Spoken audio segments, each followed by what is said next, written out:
Hi everyone, Dr. Luzer here in the third and final part of assessment of the pregnant woman. This is going to be a brief video because I'm just going to talk about Leopold maneuvers. Okay, so this is a technique that's been around for a really long time because all you need is your hands and some knowledge about what you're looking for. First maneuver, you can see it up there on the upper left, face the mother, palpate the fundus with both hands. You assess for shape, size, consistency, and mobility. If you're fairly late in pregnancy, you're hoping what's at the top there are the buttocks. It's possible that you will feel a head there. When I worked in labor and delivery, diagnosed breech a number of times with my Leopold maneuvers. And then you can always get an ultrasound if you're in a place where they have a machine and check that. So the fetal head should be firm, hard, and round, move independently of the rest of the body, and to be detectable by ballottement, meaning you could kind of push on the abdomen and it sort of comes back, and that has to do with the fact that the fetus is in fluid. The breech or buttocks are softer and have bony prominences.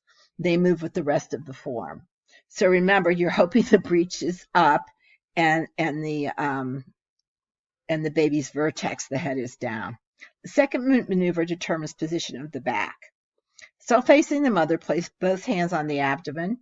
Hold your right hand still and with deep but gentle pressure, use your left hand to feel for the firm, smooth back. Repeat using opposite hands.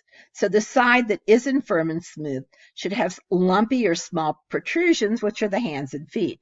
Oftentimes the mom can tell you which side the baby's kicking her on, so-called kicking. So it isn't very hard usually to do this. Now, caveat to all this is if you have a woman that's quite obese, it can be very difficult to determine this by Leopold maneuvers, or even if somebody has polyhydramnios, excess fluid, it can make it harder too.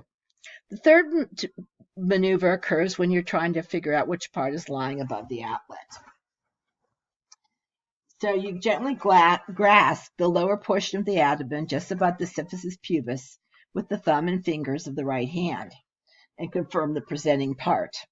This takes a little practice. It's the opposite of what's in the fundus, obviously. You can locate the brow and assess descent of the presenting part. Move your fingers of both hands gently down the sides of the abdomen towards the pubis. Palpate for the cephalic prominence if the baby is vertex. The fourth maneuver, you locate the brow, assess descent of the presenting part, and turn to face the woman's feet. Move fingers of both hands gently down the sides of the abdomen towards the pubis. Palpate for the cephalic prominence in a vertex. It will be there if it's baby's vertex. If the prominence is on the other side, on the same side as the small part, it suggests that the head is flexed, which you want. But if the prominence is on the same side as the back, it suggests the head is extended, and that is not good for delivery. So you want the head to be flexed for delivery. So that's how you do Leopold's. You should practice this when you do your OB rotation, or if you have a chance to do it now. It takes some practice. Some of the maneuvers are a little easier than others, but it is an important thing to know how to do.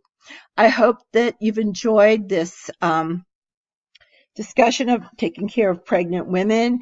If you have any questions, feel free to email me at Lazear, Lazear @etsu.edu. I'm always happy to answer your questions.